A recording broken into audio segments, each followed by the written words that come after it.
later on, and I hope that's okay with everyone. The first question in the Ment is, what's more impactful in displacement responses? Your first option is meaningful participation, reaching a few displaced people. And the other option is kind of lower quality participation activities, but you would reach more people. These are very pertinent questions, I think, especially now with the funding cuts that everyone is talking about. I suppose there's no right or wrong answer as such. It's very difficult to choose, and it's something that we have to consider every day in our work. So most, yes? Yeah, I see. Voting is working. We get 15, right? Mm-hmm. Most people are saying that what gives more impact is meaningful participation, reaching a few displaced people. So fewer people among the people that we are here to serve. And so far, only 3 of you are saying low quality participation activities that reach more people is overall more impactful. Okay, if I go to the next slide, you'll have a chance to answer the second question. Is there any point in facilitating participation if it's not meaningful? And these are open-ended questions, and they're anonymous. So is there any point? Do we want to ask the refugees and the IDPs their opinion on existing programming, even if we're not sure we can change the programming depending on their feedback? Both on existing activities or beforehand.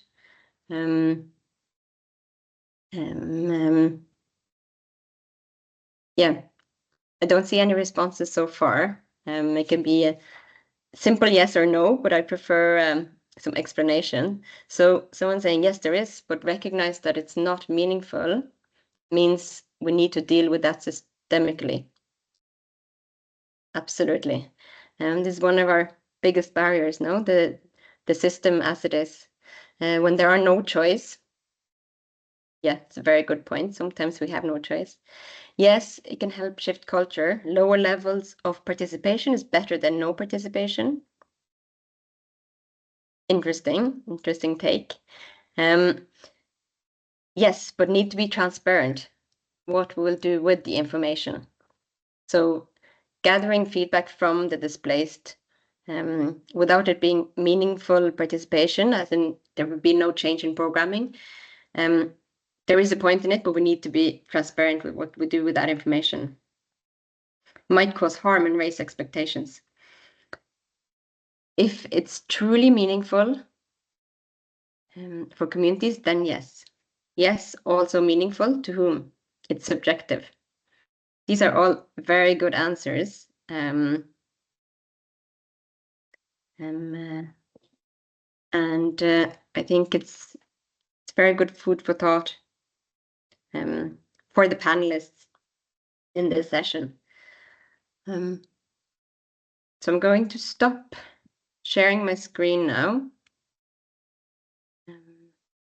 And thank you all for sharing your thoughts and opinions on this, how much participation is enough.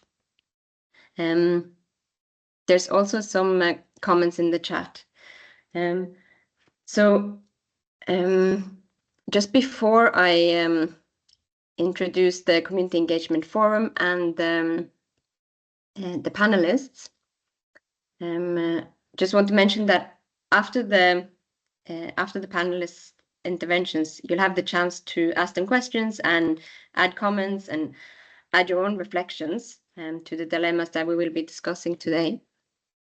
So you can either raise your hand at the end of the session during the Q&A, or you can pop your question or comment in the chat, and Isabel will monitor the chat for me. Coming back to our topic for the session, I mean, we've heard from speakers already at the HNPW about the increasing importance of community-led programming, community-led change going forward in displacement and humanitarian responses. The ERC, Tom Fletcher, spoke about how we cannot continue as before, and we need to give more power to the people we serve. We cannot spare a single cent getting it wrong going forward. So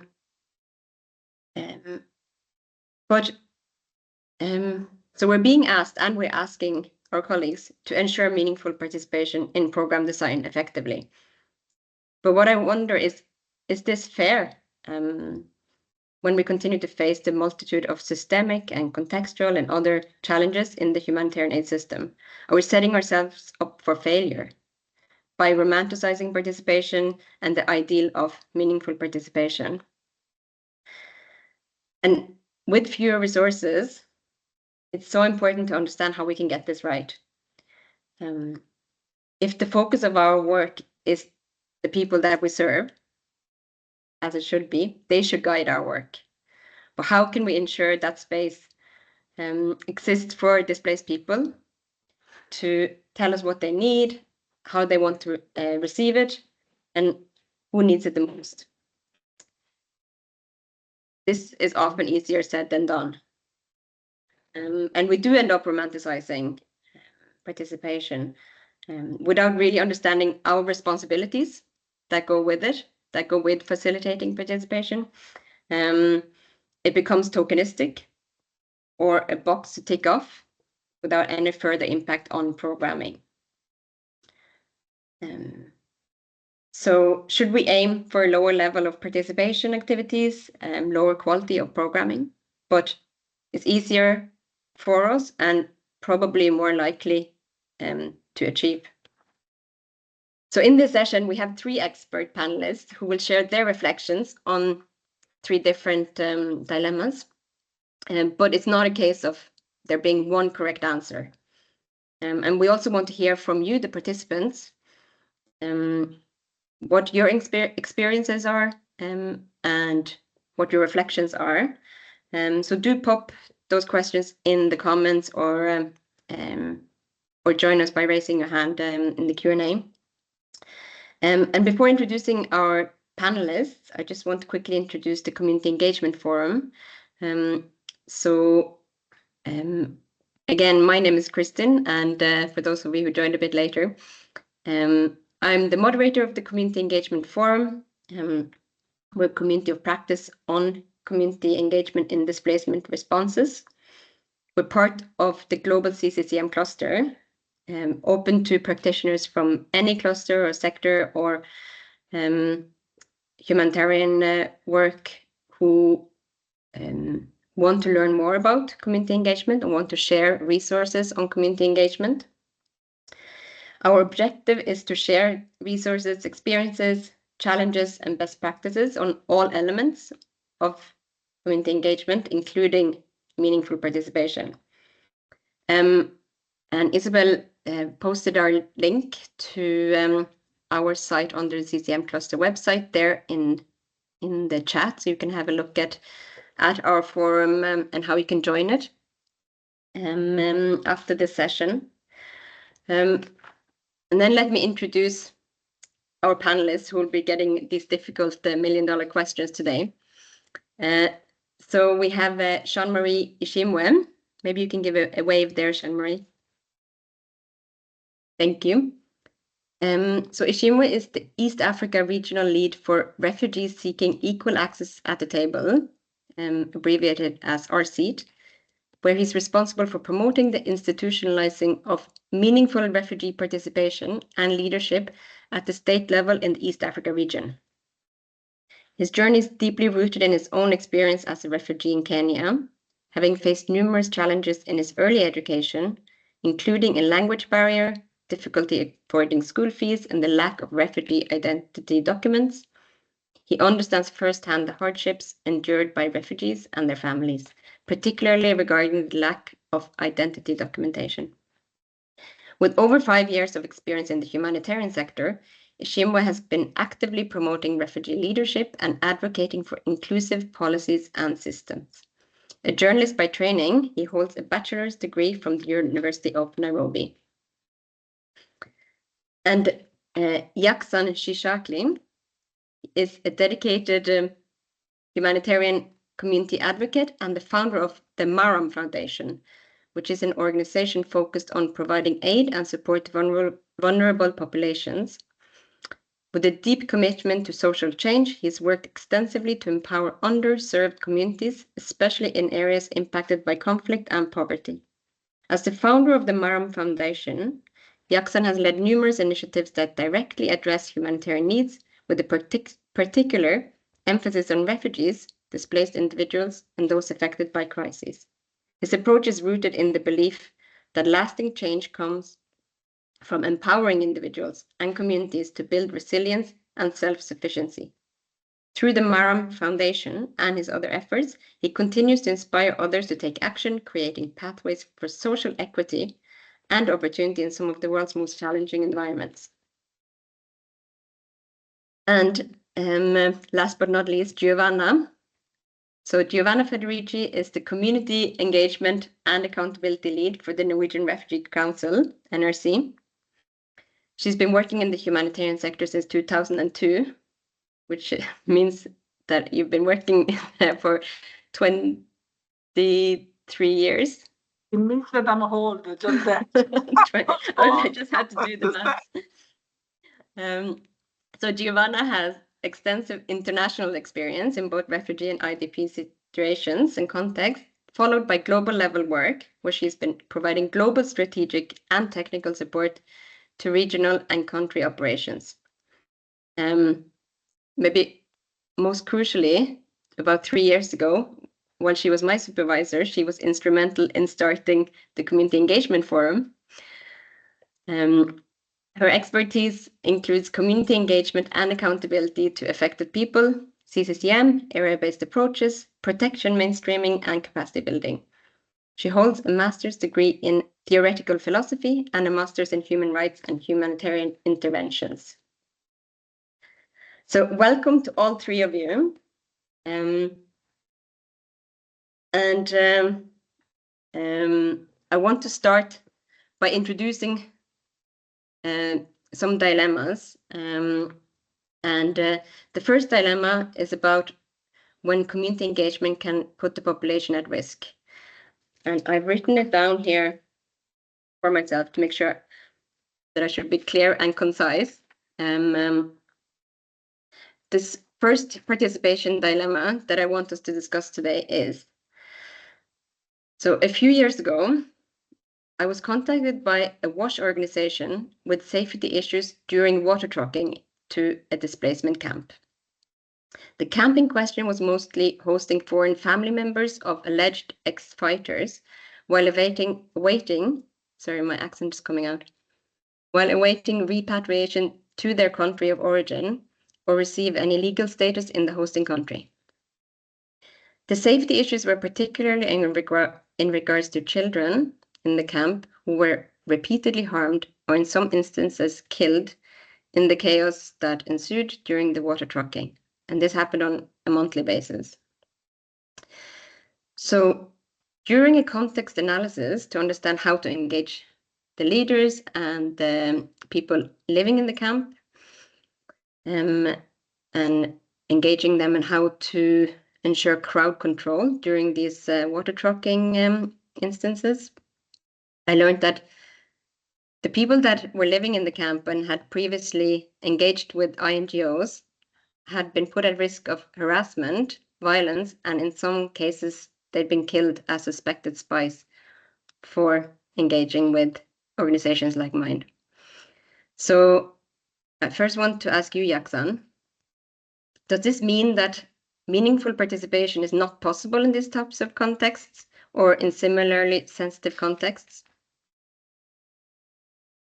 Well, thank you for asking me the hardest question. You're very welcome. I always believe in meaningful participation.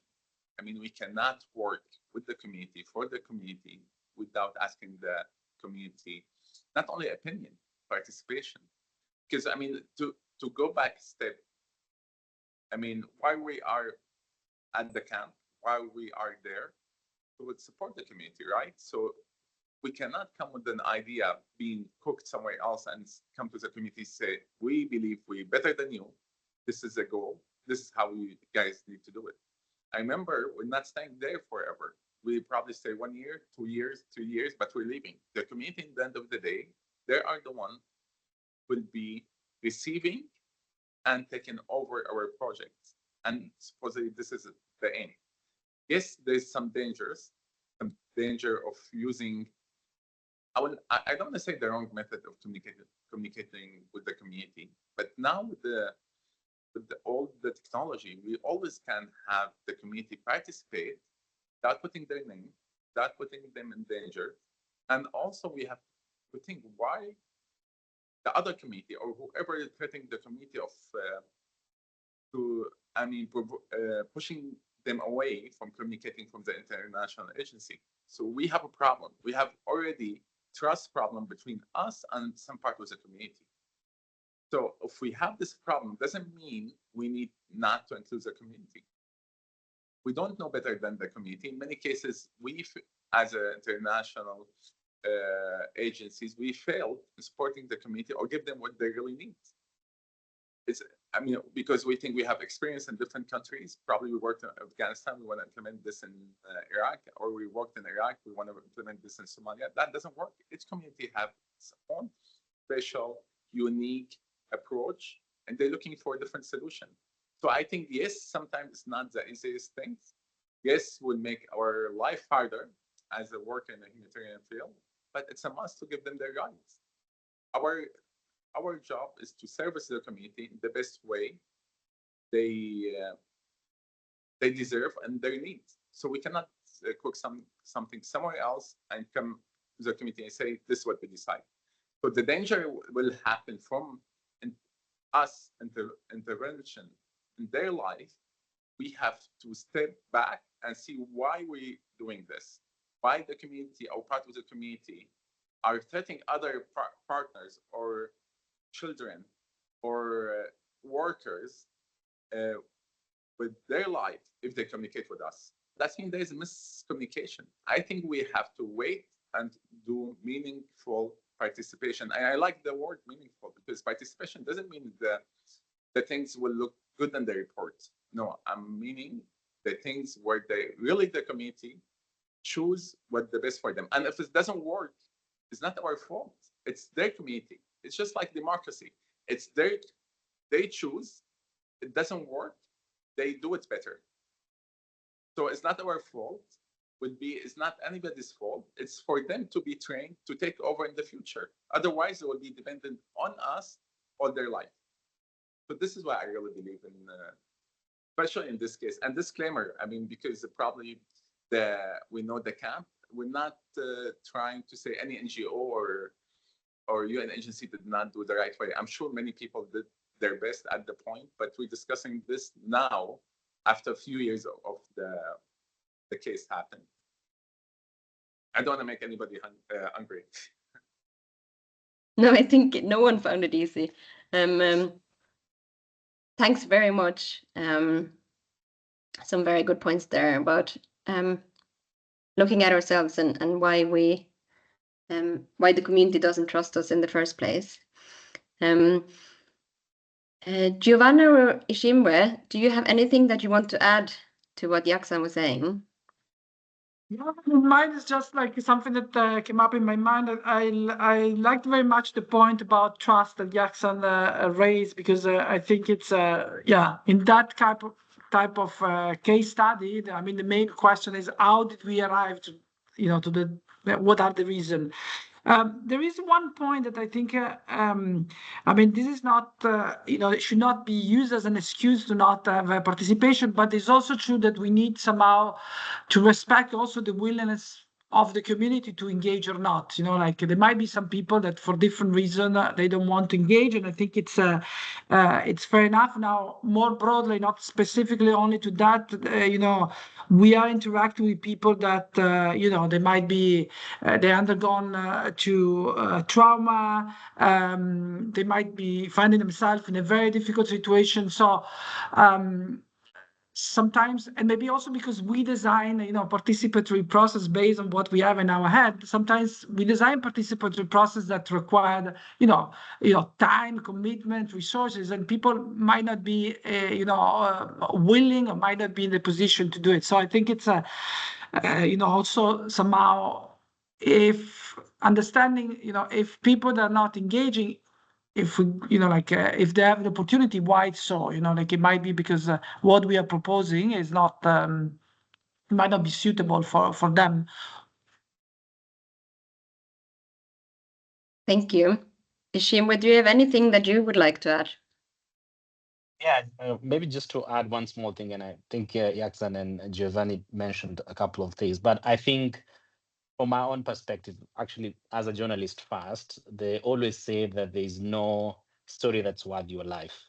And I think safety is always a concern for anyone, but I think some of the issues relating to particularly this question is that I think an issue of barriers, an issue of the challenges that the communities have.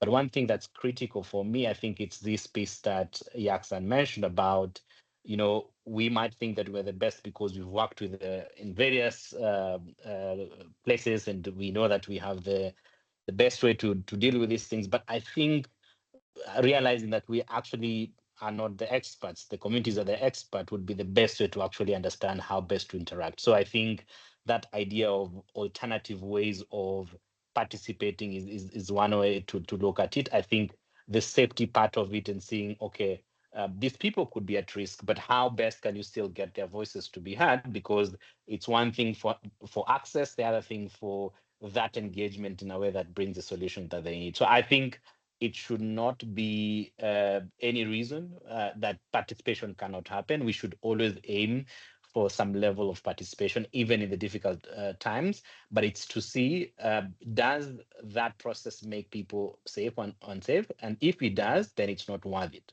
But certainly that means that then there should be an alternative way to do it. But let me underline, I think this piece of being with a community and giving them the chance to, you know, think about some of the ways they want to engage, but also the solution they want is rather the best thing to do. Yeah. Excellent points, all of you, and it's bringing me some optimism that that it can be possible. But before we get too optimistic, I will throw another dilemma at you. And this participation dilemma is about the risk transfer in facilitating participation. So back to my notes. An organization with experience in multi-purpose cache programming wanted to improve their programming by facilitating participation at the project design stage. So before funding was secured, before they'd sent in any proposal to any donors. And as you know, most of you would know that normally when you send a proposal to a donor, you've already identified the program activities, the indicators, etc. But these organizations wanted to take a really fully participatory approach and involve the potential beneficiaries at the design phase. So 2 communities were approached for input on selection criteria and also for the modality of multi-purpose cache. The organization ended up only receiving funding enough for 1 community intervention, so they could only target one of the communities that they had approached.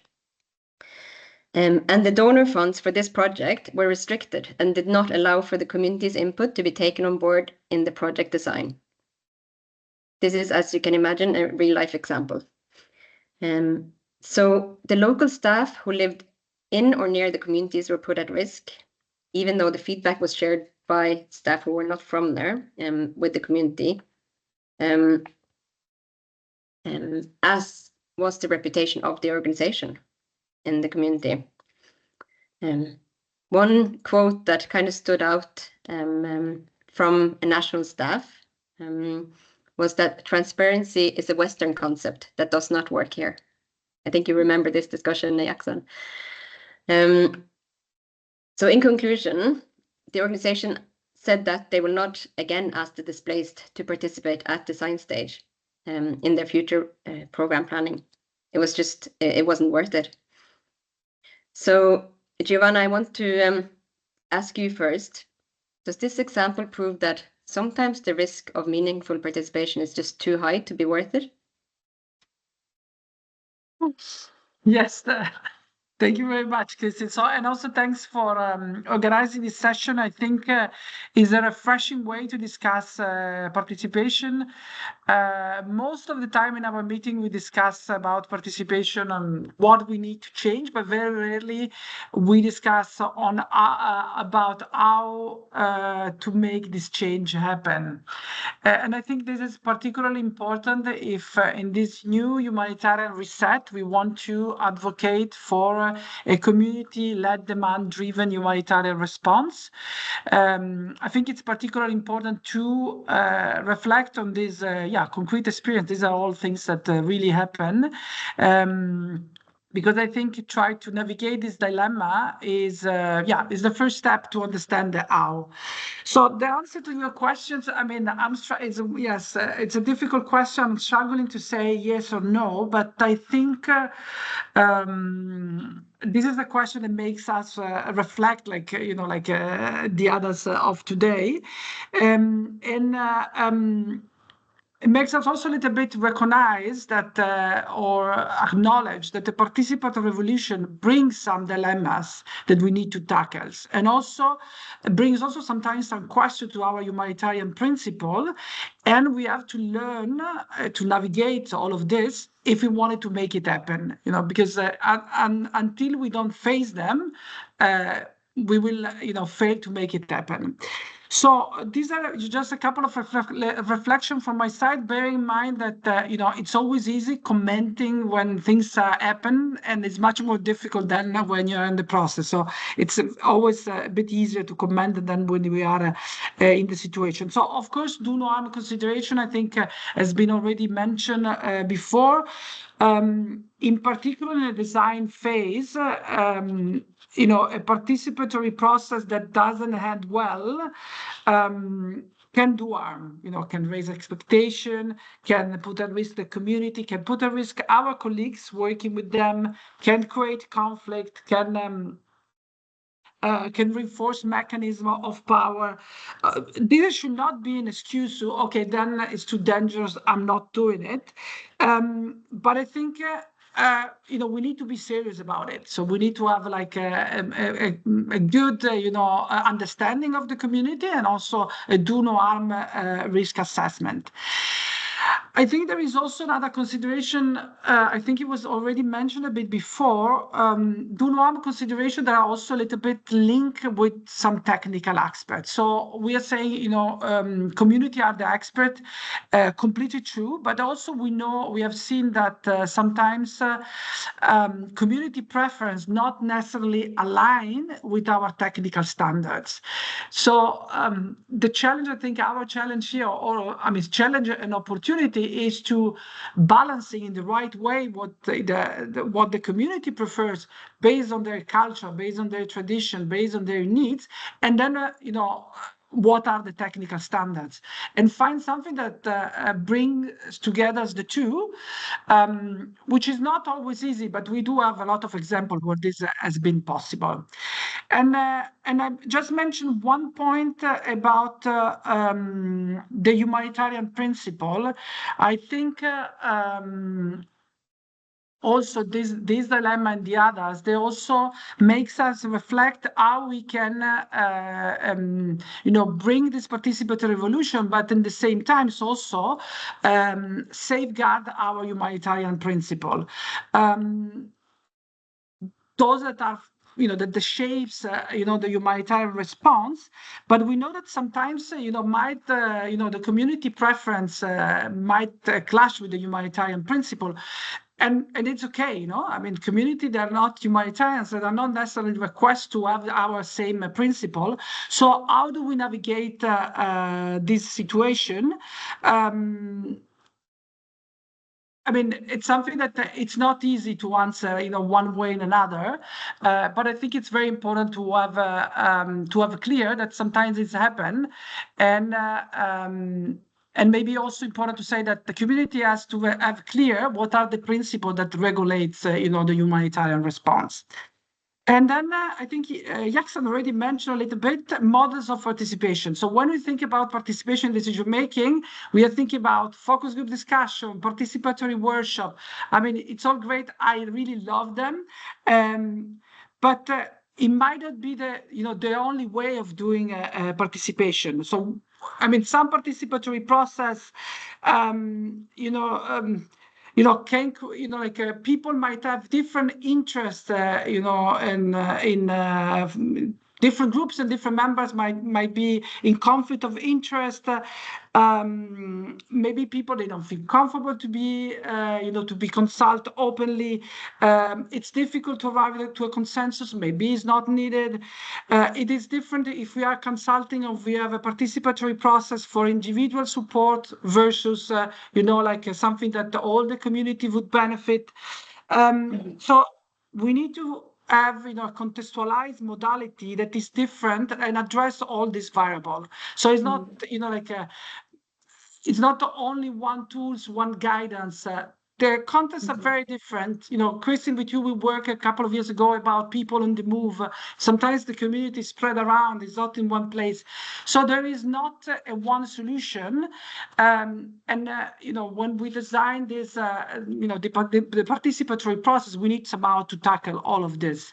I think actually you mentioned now we have also the digital opportunity that before we didn't have it. So, if well designed, they could help us in certain situations when maybe we want to keep anonymity, when we have to reach many people.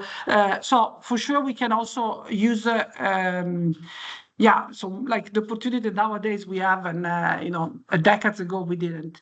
And maybe just last point on the donors, because there is always need to be a point on the donor discussing this.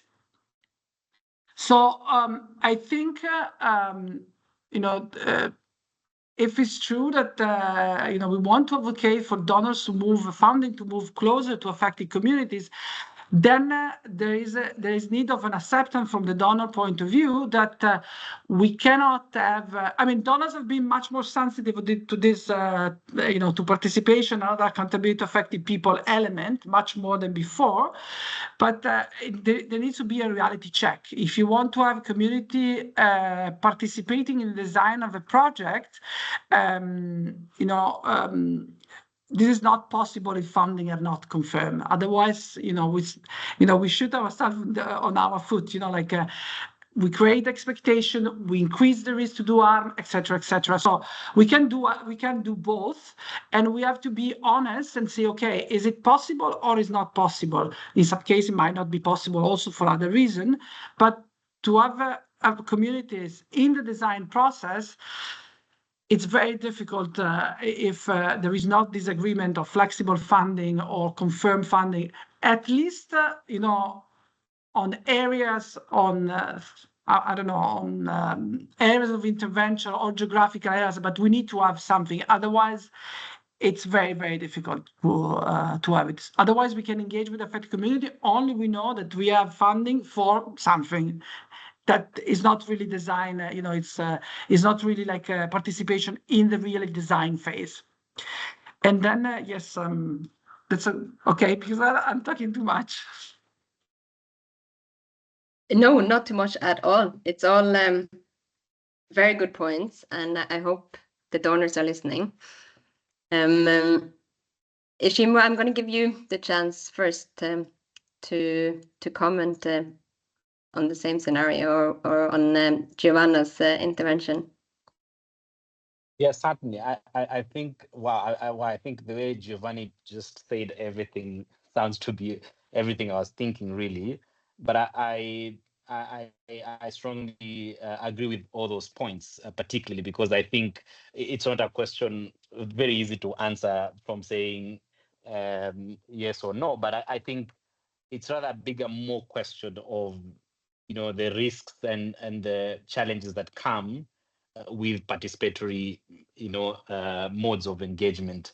But I think on this last part that actually Giovanni talked on the donors perspective, I think is much more of the difficult one, because you engage communities and you want them to, have that kind of confirmation and expectation, because you think that it's going to be good, and then unfortunately you don't have funding, as this case, and it brings lots of harm and risk, and raises so much expectation.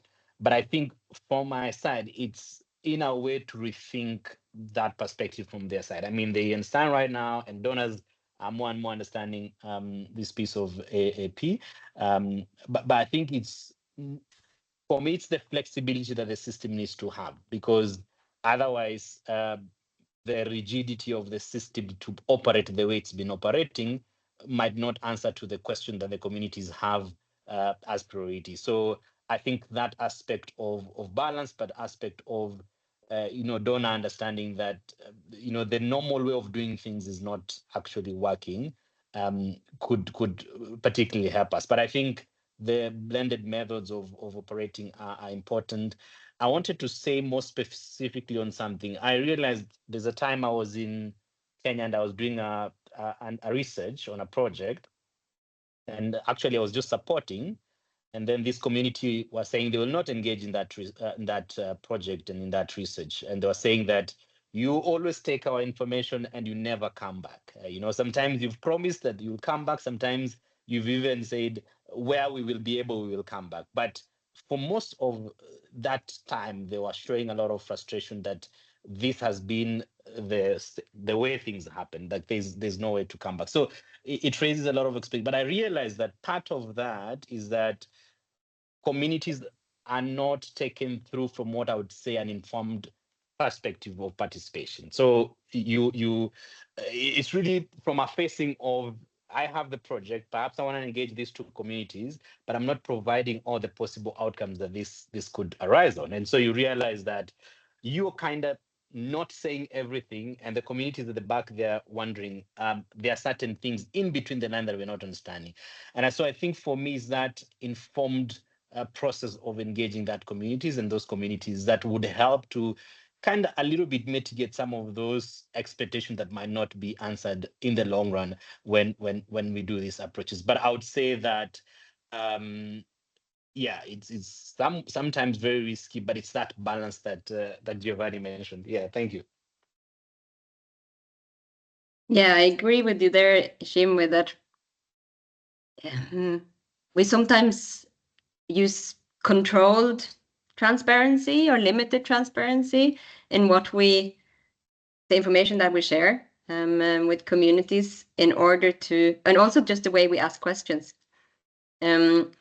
We focus on the sector that we're representing, or like Giovanna was saying, our skills and capacities and our expectations is what we want to focus on. So we try and control the transparency of the project information, so we can control the feedback, maybe even subconsciously. Interesting point, and something that we need to be aware of in order to avoid it. Yakzan, do you want to add anything to this? It's actually, I realize we keep talking like us and the community, and that's where we're not two bodies. Well, actually we are, but that's where the local NGOs can play a big part of every project we're trying to do, or the grassroots initiatives. So instead of to be like having two parties, us and the community, let's be part of the community and have the community be part of us. And I've seen this in many successful stories where we have the international agencies or NGOs hire locals to be part of the system. And at the same time, they become also, from the other side, they also try to be more engaged with the community. And this way we do it together. Yes, it's a big risk when you have do a study and ask people questions and you don't deliver. But again, we fall under the same risk because it's not us, it's the donor. So where we transfer the risk, I mean, what we used to do, we transfer the risk back to the donor. So basically, before we start anything, we go to the committee, say, look, this is how it works. This is what we're doing. If it works, it's good for everybody. If it doesn't work, it's not us. So basically, I think we need to be more supportive of the local initiative, local communities, leaders, and also local NGOs. And that's how we be part of it. So we need to stop to be two sides. We are together, we're trying to support the community. That's why what I believe will make things stronger. That sounds it sounds Okay. very inspiring, yes. But you'll see why I'm saying but now, because I'll introduce the third dilemma. It's never as easy as it sounds. Yes. And the third dilemma deals with this. It's about a community-led project raised by community members, but they're outside of. It was not a call for proposal as such, so it's outside of the system. So I was recently contacted by a refugee-led organization with a project proposal, and they were asking me for help accessing donors. The proposal was for a relatively small amount. It was a good proposal, I thought, in the sense that the activities were outlined based on actual proven needs in the community. The proposal was for a safe house for LGBTQI plus refugees in a refugee camp, where they were under constant threat of many types of violence from other camp residents and host community members. And the safe house would also be led and managed by this refugee-led organization. So the organization was not supported by donors currently, or coordinating with any pooled funding, as their focus fall outside of the funding priorities. Also, they were having problems accessing any other types of donors outside of the coordination mechanism because it was not innovative as such. It's a proposal addressing basic needs. And here we have an example of what could be meaningful participation, where there's a community group, a displaced community group that has prioritized their needs. They've come up with a community-based solution based on the capacities that they have in running this by the community, but they cannot access the donor-led funding systems. So my question goes to you, Ishimwe. You have a lot of experience working with systems. So does this example prove that refugee-led organizations and other community-driven organizations need to just bite the bullet and change their community-led priorities and solutions in order to fit in and access the system led by the Global North, which is a system that is inherently not refugee-led, it is donor-led? Kristen, thank you very much for that very hard question. I will just say I'll attempt to answer the question because it's one of those that you would say would be part of an engineering to a system particularly.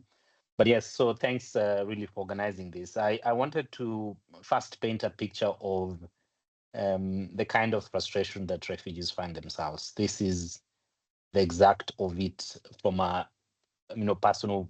I'm a refugee myself, but of course I've transitioned from that part of vulnerability to be able to, be a refugee leader, open the refugee organizations, and in the end, supporting R-SEAT and working with us, the East Africa regional lead. This has not come from mere just, being smart or intelligent, but it's been a lot of push within the system, really. But the predicament we find ourselves is this exclusion from the funding system. I always find myself so saddened when I go to refugee camps in different countries where I'm actually based here in Nairobi, but also in Uganda, and I see the amount of, solutions that refugees have. The amount of, I mean, we're talking about the expertise they have, but all these sometimes fall on deaf ears because, in my experience, I think sometimes the system is built to service itself vis-a-vis to service the refugees themselves or the communities. That can be debatable and make various people angry, but I think the way the funding system and the humanitarian system has been formed is very beneficial, but I think there's a greater essence to look at what is rethinking and what is making that a bit more understanding of the priorities of refugees. So the question you raised to me really speaks directly to very experience that I've personally experienced leading an organization. I've seen organizations that are not registered because the country is not able to register organizations led by refugees. It's the same with asylum seeker organizations, same with marginalized organizations like women-led organizations that, all these things. But what, for me, I would want to speak more is that, disconnect from the funding system and the way it's donor, it's global, it's led at the global level vis-a-vis the priorities of the refugees. Really, I think there's a maybe not complete disconnect, but there's a complete mismatch in terms of the priorities of the refugees and the priorities and the interests at that level. And I think we must be able to start speaking very specifically of when someone is in DC, for example, in Geneva, and can only approve a project based on their, funding metrics and what that is, while the communities know this is the solution that works for them. And as Yakzan was mentioned, like if we think about ourselves as one system, then it means that actually what the system is providing is not solving the issues. I've been in Kenya for quite a number of years, and not a single time we're not speaking about the same things. We are always talking about the fact that people don't have good education, they are not able to work, they're not able to do all these things.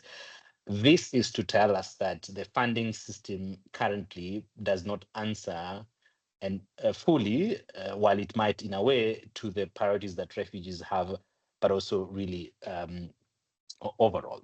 And I think the one thing for me, I think, is just to say, I mean, if I look at the refugee-led organization, ODI did a report that looked at, just 1% of funding, humanitarian funding going to refugee-led organization. I mean, 1%.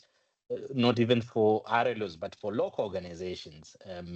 This is for, if you go down into the smaller parts of that, then it means it's quite some zero, whatever percentage. And this is the challenge we are facing. I think the funding system, primarily led from Global North, must recognize that we have to do a little bit better in terms of systemically changing how rigid, and I mentioned this when I was starting, complex and very restrictive this process are. For example, if that organization was to apply for funding that UNHCR is also applying for another organization, I mean, certainly you'd be sure that they will not be able to get it because the funding expectation and that process is not considering to that. And I think when we understand that, then I think the current funding structure can find different ways to make sure that there's alternative ways and better kind of more moving from rhetoric to practice of how do we bring these resources closer to the communities. I mean, quite visibly to say during COVID-19, the very invisible that organizations that were supporting communities for a long time became visible, and so on and so forth. So I think for me is that realization, that kind of reality check that we are actually in a much more stagnated process, especially with getting resources for communities. And I think this is why even for us as R-SEAT, with other organizations, we've been trying to push for various ways of supporting refugee organizations and local organizations. So approaching things around direct funding, flexible funding, quality funding, things around multi-year funding. Some of these are good opening to allow organizations like that you mentioned, and any other that's marginalized, to be able to get resources and funding in that way. But I think with the current way of operating, I think for me, and then directly to the question, would not be the best advice to say that they need to change their priorities, because these are the issues that they face the most. They want this design, but I think it's not their problem. This is the problem of the system. So the system has to recognize it and change that from their side. But then what I have seen, particularly myself, is that level and the normal way of doing things have made organizations that were supporting women or supporting refugees to access ECD education, moving away from that and doing something else because that is what the donor wants, or maybe having to tick a box and finding somewhere else to build the best system. So that so this brings a lot of, for me, competition that's not worthy in a system that's very unpredictable. So I think I think there is just a match to it. I think it's building and continuous building for the organization, but it's, for me, a rethinking within the global space and the funding system to realize that it's not working. And while it continues to be the same way, then communities will continue to fall short. Last point, and this is very much closely to the work we do at R-SEAT. We believe refugee participation is not first a good thing to do, but the most reasonable thing to do to make sure that the system is effective. And secondly, we see this as a means, as a tool to effective responses. So it's not about people participating, but it's more about the impact. It's about what that brings about. And this is very much embedded into the Global Compact on Refugees. Paragraph 34 speaks on this, and I can get my colleagues to the rest of the people to look at that. But this is what it is. I think the realities of looking at what we have of provisions for supporting this, bringing refugees to the table and resourcing them, but understanding that the current system is not working and needs to be changed for the better. Thank you so much. I really like everything you said was really hit hard. But when you say it's not the RLO's problem, it's the system's problem, it is so true. But again, that just makes it more difficult, because we're going to need to change the system. So Giovanna, do you have any thoughts on that? Not on how to change the system, but maybe also that. No, I think it's good. I agree with Jean-Marie. I mean, I don't have anything more to add. Thank you. There are some questions, but I will answer them after. Yakzan, anything to add? Well, yes. I mean, it is the system. We don't agree with the system, and we are representing the system. So we're facing the people who don't agree with the system. So people pointing their fingers at us because the system doesn't work. But again, I really have big belief in the people who works and choose this field. And also I have a big belief with the technology, because I mean, 20 years ago, we did, like a person in a camp could not tell how much money going to this camp and what's the project and what the process. With the technology now, in many organizations, or you can go online and check how much money going to the camp and what their priority. And you probably can send an email and I will give 50-50. Somebody might read your email. So that's actually a big improvement. I mean, not because us trying to do the improvement, the system itself, it's evolving into better participation. So slowly, I think with the technology, things will change. So I totally agree with Jean-Marie. Yes, the system, it's rusty. And everybody agree. And look at what's happening in the state for USAID and other agencies. Doesn't mean we agree with the process or not, but they realize the system needs to be changed. Hopefully they will do something better, and that will happen somewhere else. And I will not add to that. It's an interesting example. No, it's an interesting example of system change. Okay, so thanks very much, all three of you. I want to open the floor to the participants in the session. I see there's been a lot of questions and comments in the chat. Isabel, do you have an overview there of the questions? Sure. There's two main questions coming through in the chat, one from Fernanda and one from Tom. If you're interested or happy to turn on your camera and mic and maybe ask those questions to the panelists, we'll take both of those first and then welcome any more questions coming through. Fernanda, would you like to go first? Yeah, I can read the question. But hi, Giovanna. Sorry for the question, but I'm just wondering, based on your experience as well, being this lead for such a large organization. So how can we balance when organizations as such have their own agendas, programmatic agendas? How can we help them balance this push?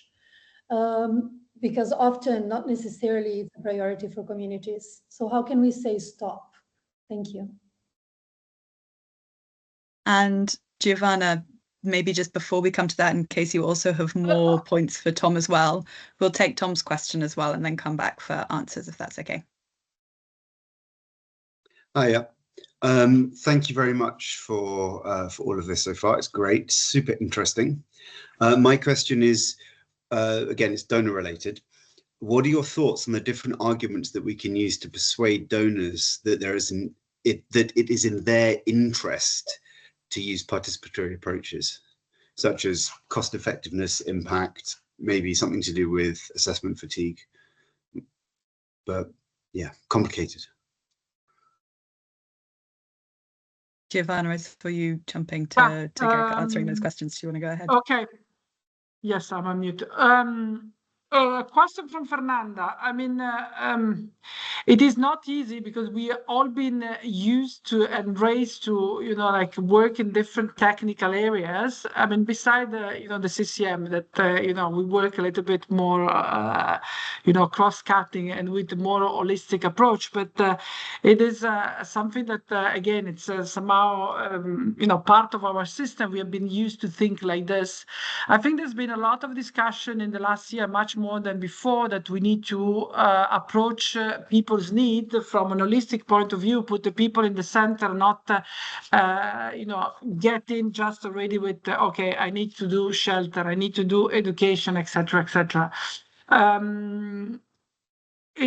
think it's not, like really to make a shift is not easy. Also because we work operationally with different teams, and of course, response need also this technical component. It's not only so it is an element that somehow it's important to maintain. I mean, at least internally in NRC, one thing that's been discussing a lot since we are organizing in teams that work in different let's say sectors. We have been discussing a lot on how to have a really, area approach, have a coordination and common strategy between the different thematics in terms of approaching the affected community. So we don't need to have the shelter team, and not necessarily we need to repeat every time, the consultations or the meetings, but we can try to do it, in a more coordinated manner. But I think, there is more work to do on that. One thing that and it's a little bit linked to this, and it's also linked to be a bit to the question from Tom in terms of assessment fatigue. This new scenario where we will have very little resources, and where making sure that we're doing something that is relevant and meaningful, I think we will have also to think about, the participation, all this participatory process, a bit more collective, joint resources. So do we need to, I don't know, in particular now we discuss about program design, which is a very important phase. All the organization needs to run, a participatory process on program design. Maybe yes, maybe not. Really, because of course, all the part of working in this way with the community requires, times and requires people. So even if it's true that now with the digital element, we can take, we have a lot of more opportunities, but I think we need to look at collective effort as also regarding, participation. So we might not need to do everything, everybody. This is just very initial thought. And the question from Tom about the donors.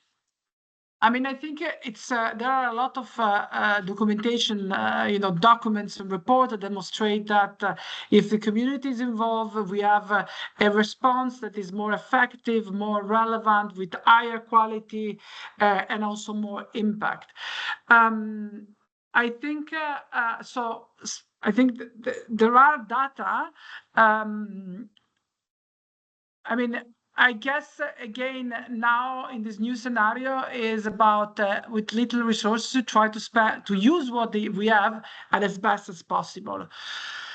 I think the worst thing is that when the donors, they put like this element of accountability to affected people, but only be there because, we need to say it. I almost prefer that are not there, because either they're there, and even for us, even they're there and we really take the responsibility to do this, or otherwise just to say, yes, our response will be accountable, we will consult the community, etc., when most of the time we do it in a very superficial way. I think at least it's better to be honest. So I think also from the donor side, if they don't want to have it, if they don't give us the possibility to do that, it's, at least they can be, honest about it. But I think there is a lot of demonstration that, engaging with community, we will have a better and more effective answer, response. Sometimes it's true that, the participatory process, as we imagine with long-term, workshops, focus group, they might not be possible in every situation. And then I think, I don't know if maybe it's not related to any of the question, but it was just coming in my mind now. It's also like maybe thinking a little bit more about supporting, community groups that are already responding to the emergency, to the context. There is a lot of that happening. We have seen also in a recent emergency. How do we work better with, community groups that are first responder in emergency, and we try to support them. I don't know if I answer, well the questions, but. I think you did. I shouldn't speak on behalf of Fernanda and Tom, but I think you did. Yakzan Ishimwe, would any of you like to add to that, specifically to Tom's question, maybe?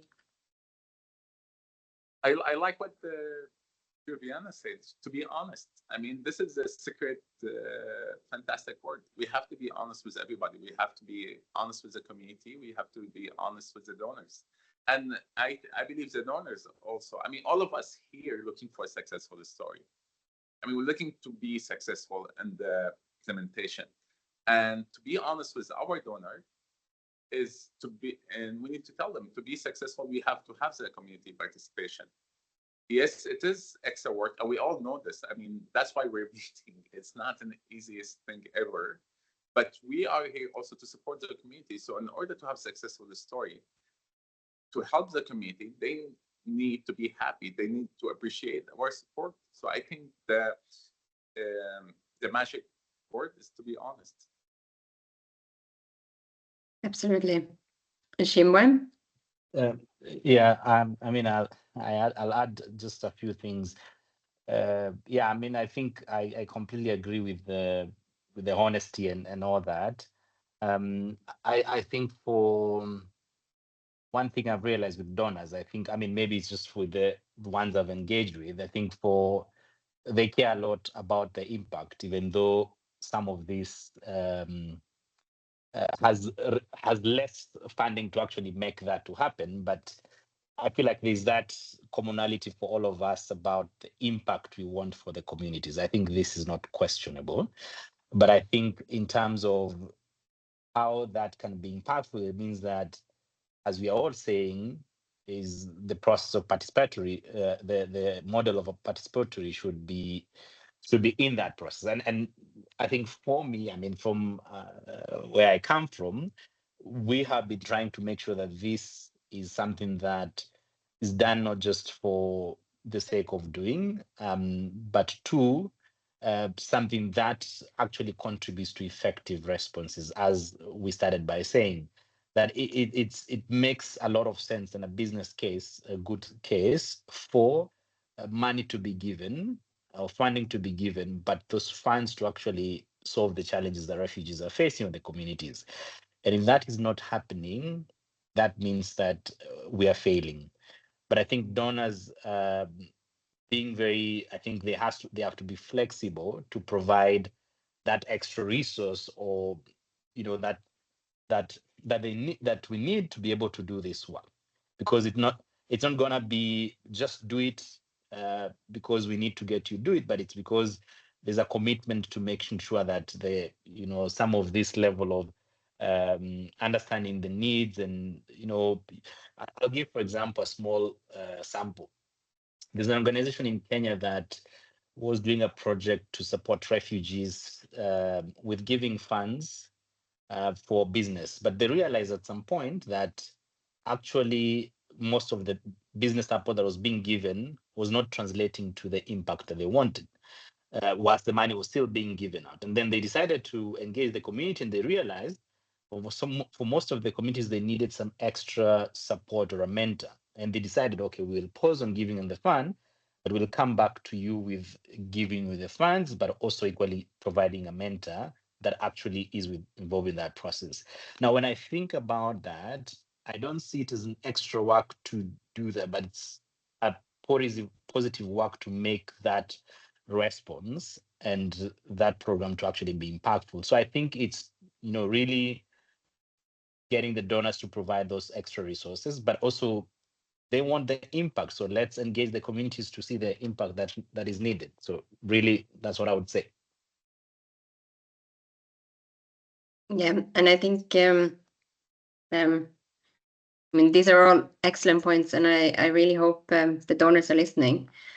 And I think if we can manage to get the community to actually decide what the impact indicators are, so when we want to show the impact of participating, and like many of you have mentioned already, like what we think of as participating and the methodologies we want to use for participation may not be in line with what the community wants. But if they can decide what participation will look like and what meaningful participation successfully is, these should be the impact, the success stories to share with donors for more funding, for meaningful participation. Isabel, are there more questions in the chat? Yeah, there's a couple more. So I see Bryant already has his hand up, which is great. We can have the question from Bryant, and then Anna, if you're okay to ask your question, that would be great. Bryant, go ahead. Thank you. So yeah, I put my question in the chat, but let me kind of elaborate. I kind of see that a potential way forward is this idea of decentralization that can build on, I think, an entry point that's garnered some attention, area-based coordination. My concern, however, is that, I'm generalizing here though, but area-based coordination, we're still trying to kind of frame it within the existing cluster system, which is very hierarchical. And there is a tendency when we need to cut costs, the questions are then, how can we streamline this top-down hierarchical system? How can we consolidate clusters or sectors? And And that really goes, I think, against the concept of decentralization, which I think is closely linked to area-based coordination, and I think is maybe a viable way to expand community participation.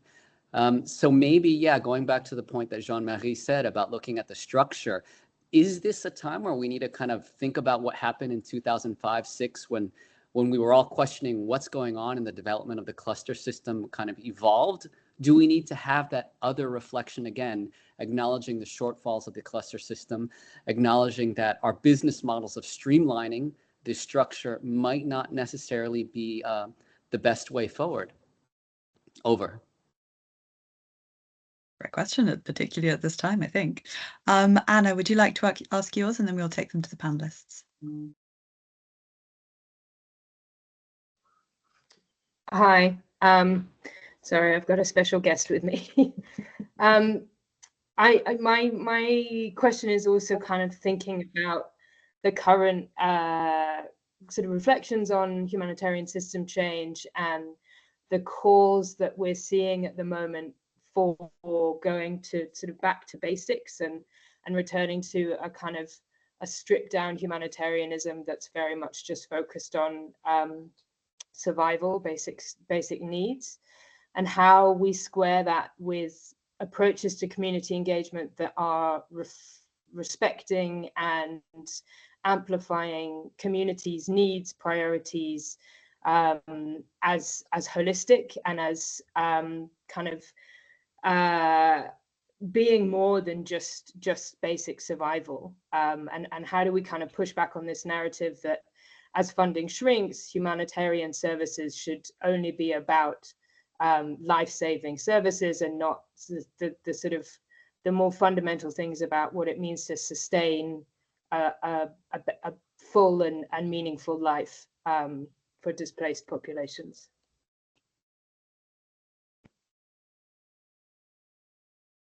I think all excellent questions. Do any of the panelists want to come in first on either of those? Yeah, I have a couple of, I mean, I don't know if that answer, but to comment to the questions. One was about, Brian mentioned the business model. I think, I mean, the business model is put into question now. I mean, we have, this setup, this reset, we'll put all the business model, including the cluster, including all the ways we've been working so far, is put into question. I think, it's a fair question. Also, is a system that very heavy, that requires a lot of resources. So I think it's a fair question to see now that we will have much little resources, how this can be sustained, and is this in this new scenario the best way to work? So yeah, so I think this is, I mean, we don't know yet how it will look like, but definitely, in the next months, we will see how the system somehow adjust to the new situation. And I think also with the discussion, led by Grand Through Solution last week, I think it's a good. I mean, I think it's good to also take the opportunity in this, resetting to push to, bring the community more at the center, more at the driver's seat, and see if in this, in these changes, there might be opportunity to do much better in that regard. Yeah. This would be my 2 cents. Yes, let me jump here. I believe totally we have to change the system. I mean, we cannot stay as Nokia phone where there's a smartphone in the market, right? So we're a little behind, and will be forced to be changed, not because we like it or we don't like it. We'll be forced to be changed. Technology is happening. People are more aware. Community has better access to information. So things, I think we adopt the change as well. It's not because we want to change things, we're going to happen, whether we do it or it's going to happen slowly. And I think the cluster system as well, and the whole humanitarian system would be moving forward and better for everybody, better for us because we mentioned the risk we're facing with the community, with all the numbers you hear Like one time, some donor announced $200 million. People come to me, it's like, where's the $200 million? So people don't really have the knowledge of the system, about the technology. And I think things will change. And I hope this change comes faster.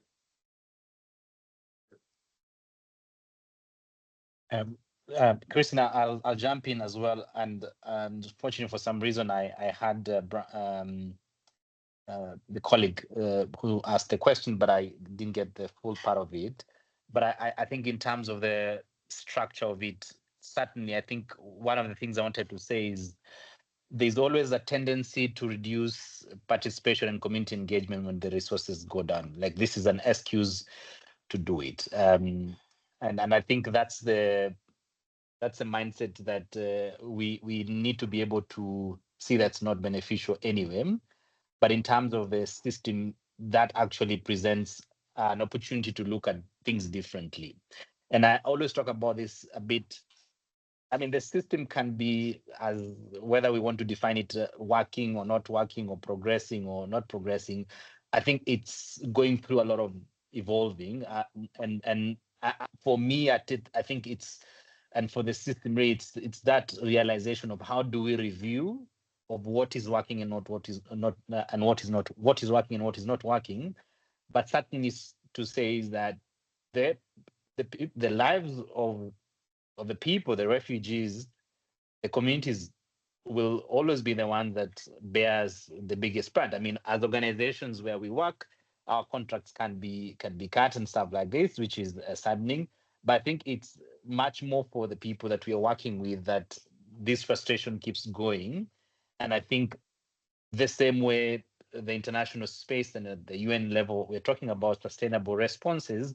That is the same way we need to talk about sustainable participation. And that means that the structure has to be able to change to realize that, you know, there's different ways to do things, and it's not necessary to say one way fits everything, but actually various complemented ways would be the way to go.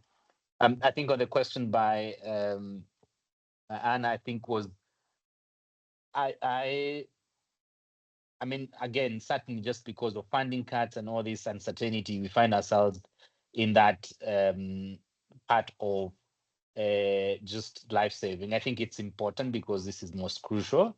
But what I have come to see, and especially now with the HPD Nexus, this part of development, and one president in East Africa once said is that if responses and development is not people-centered, it is not development. And I think we need to see that graduation, or rather that process, with how beneficial it is to get people at the center of this discussion. And I think we're all in agreement that it's good to do it, but it's just that to move to the question of, we've already moved to the question, from the question of why, this deeper review of the question of how is what will actually make us to see the difference, the opportunity the system provides if we get it changed for the right reasons. And this is actually to the answer of the community's needs. So they want dignity. It's beyond just accessing food today. I mean, we're all talking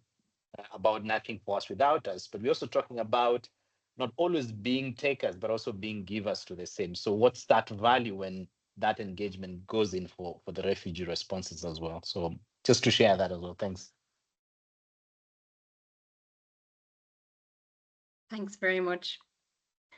I mean, there's a lot of excellent points there. I had some questions myself, but I think they're mainly all been answered already. Are there more questions or comments as well in the chat? Like I was saying at the start, would be great to hear from others as well, how they would approach these dilemmas and the questions that have come after it as well.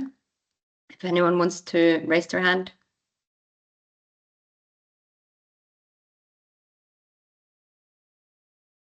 We don't Maybe expect... just to pull out a couple of comments from the chat. There's been some interesting discussions around honesty and how we can make the most of that. Making sure, both from Isabel and Caroline, that there's an honest seat at the table, often feeling like, although we're trying to increase participation, there's still a component of hoarding information and withholding some of that from the community, which I think is they're all really interesting points. But the takeaway is honesty from Fernanda as well, and Giovanna's first section at the beginning, making sure that we're clear about what we can and can't do and what capacity there is and what information we do have. Yeah, I'm looking at the the responses to the Menti at the start again, and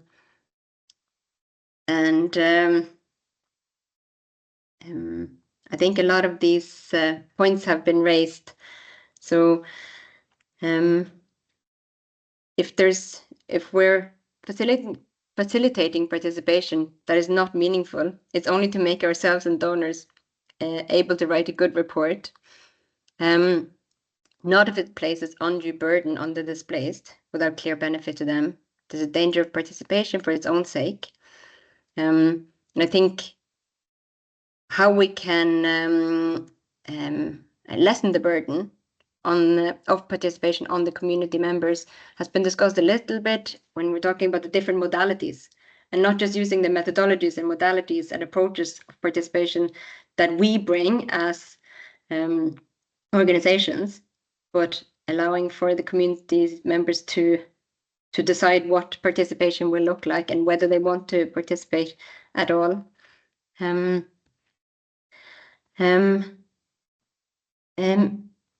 saw another one. Sorry, about the emergency. As an emergency and plan for meaningful participation. So it suggested that non-meaningful participation, so a lower level of participation, could be facilitated as an emergency and planned for meaningful participation. So I want to ask maybe one last question to the panelists. Do you think, maybe it's a big question for the last 6 minutes, do you think that we should allow for different levels of participation and aim for the minimum standards of participation at different stages of a response? So as is mentioned here, in emergency, it should be different than, say, towards development, nexus, and transitioning. I'll stop sharing so I can see you.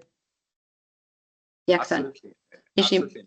In emergency, we don't really have the privilege of time and to do the response. But again, development, we have the time, and it's supposed to be like to continue with the community. So like in emergency, let's say it's a flood emergency, we have to jump in, do our best, and definitely we don't have to destroy the community rules and engagement, but we have to make it in the right way from our previous experience. But again, when it turns into development or longer program, definitely the community should be our first partner.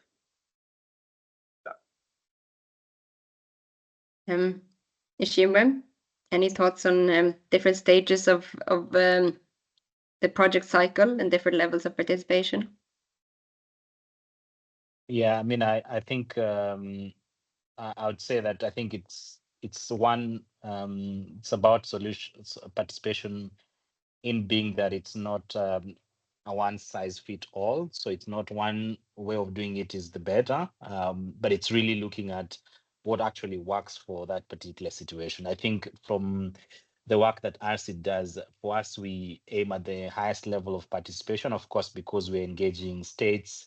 At that level, really, it's more of a systemic change policy at that level. So various ways of reaching to that is what we're always calling for, because I think we are trying to also not be in a continuous process of tokenism and the really that the change we want to see is not happening.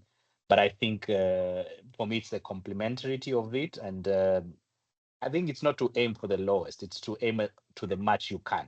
So if the lowest is what is possible, but that is actually more in that situation, then that's the better. I mean, think about it from an emergency point of view. So if you're able to inform the community and that might be the highest level, which is okay. But if you're dealing with a project that needs to be funded for impact, then engaging at the highest level of partnership and stuff like this would be beneficial. So I think is complementarity, but also aiming to the highest, but that is respective to what that process is in the project design.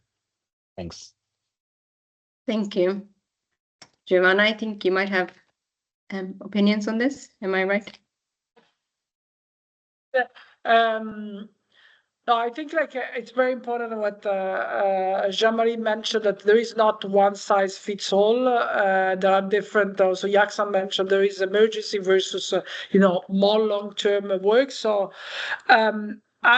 I feel like I always say something is better than nothing. Meaning in every situation we can try to get the input from the community we work for, even a little bit in emergency.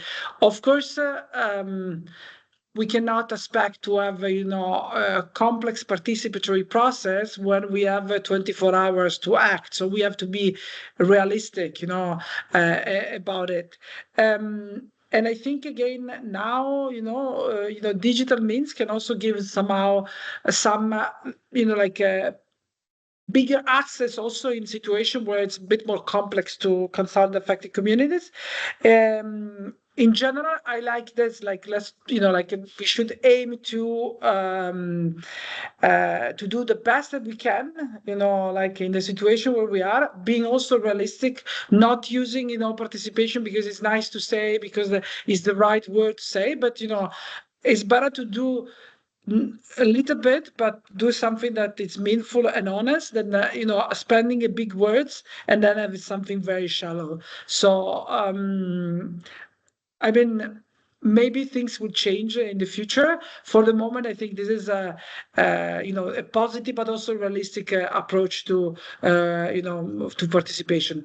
I mean, let's hope that the future will bring a system where we don't need to have the scale of participation, and we can look we can start from the top. But for the moment, I think this is a little bit a reality check. Thank you. I think yeah, that's very practical and also inspirational words to end with from all three of you. I'm looking at the time, we're exactly on time. So I want to thank all three of you, Ishimwe and Yakzan and Giovanna.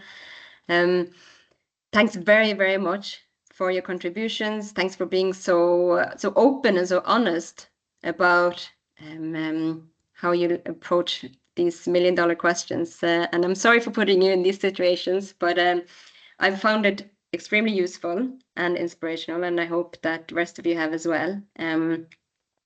We'll share the summary and recording of this discussion on our platforms, so you can share with your networks as well. And I hope to continue this discussion on the forum, where we can get input from the rest of the forum members as well. Thanks, Isabel, for your help today. And I hope to see you all soon. Thank you. Thank Thank you, you very much, Kristen. Kirsten. Thank you to everybody. Bye. Thanks, everyone. Thank you. Ciao. Thank you. Thanks a Bye. lot. Bye. Thank you. Bye. Thank you for everything. Bye bye. Thank you very much. Thank you. Bye. Bye, Noor. Bye, Noor.